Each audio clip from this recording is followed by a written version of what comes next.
Hai, saya Chris dari Triple FX Indonesia. Hari ini saya sedang melihat pasar Bitcoin. Bitcoin telah menguat cukup signifikan selama sesi perdagangan pada hari Senin. Namun, gambarannya tidak sejelas candlestick harian yang Anda yakini. Anda dapat melihat candlestick per jam yang kami buat di pasar CFD. Mundur dan pada suatu saat di pagi hari di New York, tampaknya kami mungkin akan mundur ke dalam kotak itu, namun tentara Amerika langsung melompatinya dan Anda dapat melihat apa yang terjadi. Kita sekarang berada di atas $50.000 untuk menutup sesi dan saya pikir Anda harus melihat grafik mingguan dan itu menghasilkan level $52.000. Nilai Bitcoin meledak. Hal ini sebagian disebabkan oleh ETF. Namun sebagian juga disebabkan oleh gagasan bahwa bank sentral di seluruh dunia mungkin mulai melonggarkan kebijakan moneter. Kebijakan dalam beberapa bulan ke depan dan para pedagang mencoba untuk menjalankannya. Bagaimana hal ini terjadi? Menurut saya lebih mungkin terjadi daripada tidak. Ini sama seperti rally Bitcoin lainnya. Ini akan menjadi parabola. Kita mungkin mulai melihatnya sekarang dan pada akhirnya sesuatu akan terjadi. Dan kemudian itu akan runtuh. Ini adalah pasar yang kecil, pemain yang mempunyai banyak uang, dan sekarang kita memiliki ETF.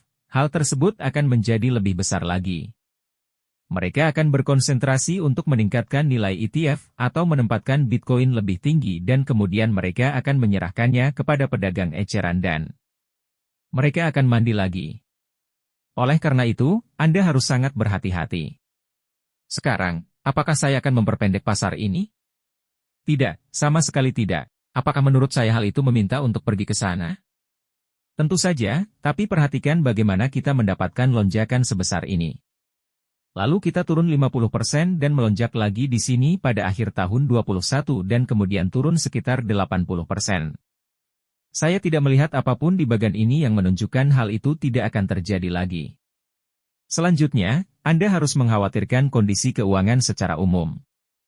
Saat ini, Bitcoin tidak berada di luar sistem keuangan dan faktanya, ETF telah menjadikannya bagian dari sistem keuangan tradisional. Jadi, jika kita melihat semacam krisis utang atau kepanikan finansial, cara kerjanya adalah pedagang institusional yang datang ke sini dengan gagasan ETF Bitcoin tidak akan ragu untuk membuangnya. Dan alasannya adalah mereka mungkin harus memperoleh keuntungan tersebut untuk membantu menutupi kerugian lainnya. Perlu diingat, mereka hampir selalu diungkit. Jadi, meskipun arahnya pasti mengarah ke atas, pesta ini tidak akan berlangsung selamanya. Jumlah keuntungan yang telah kita lihat sejak akhir tahun 2022 adalah 220%. Sedikit berlebihan, tapi itulah yang membuat Bitcoin terkenal.